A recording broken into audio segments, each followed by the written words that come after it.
Morning, welcome back to Mike's Minute. Are you strong? Are you bold in your faith? When we were living in the hotel for 6 months that was full of folks that were battling cancer, I talked and met lots of people. Met a gentleman, his name was Thomas.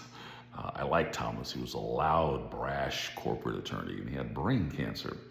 And one day we were all sitting together, and we were getting ready to eat, and I was going to say grace. And he leans forward and he smiles and he says, "Mike, just don't say Jesus." Now, I had never heard anybody say that to me. I'd heard about it.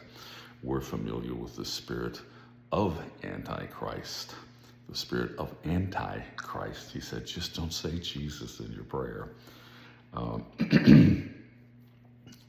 Thomas passed shortly after that, maybe 6 weeks. He had brain cancer.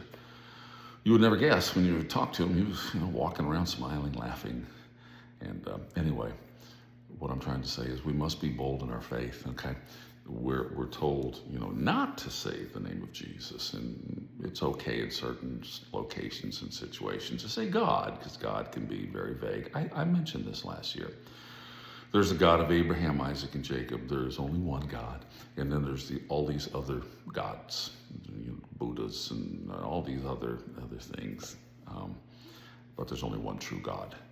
So Matthew 10:33 says, paraphrasing, if you deny me, says Jesus talking to his disciples, if you deny me before men, I will deny you before my Father who's in heaven.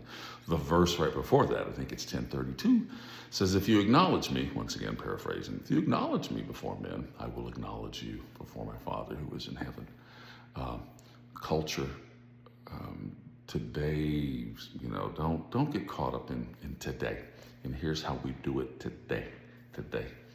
Be strong, be courageous, is what God told Joshua when he was getting ready to take the Israelites over and crossing into the Jordan. He told Joshua 3 times, be strong and courageous, be strong and courageous. And then he said, didn't I tell you to be strong and courageous? He had to remind him, be strong and courageous in your faith. Mike's Minute 2025. I love you. Have a great day. Let me know what you think.